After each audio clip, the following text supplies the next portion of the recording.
So yan lang guys, at pagkadating na natin dito sa Laguna, ayan, kagabi kami dumating, tas ngayong umaga ay pauwi na rin kami.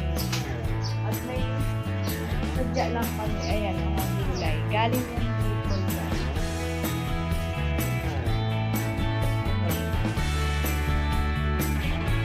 Ang pinuntahan namin dito guys ay kapatid niya.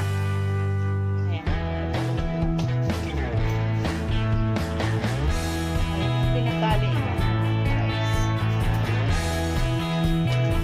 At kaliligo ko na para naman mag-dress ko sa biyahe. At ka-almusal ko lang guys. Kaso hindi ako nagkape guys. Pero kung may magpapakape, ayan, makape ako guys. Ayan, may nagsabi na kape daw.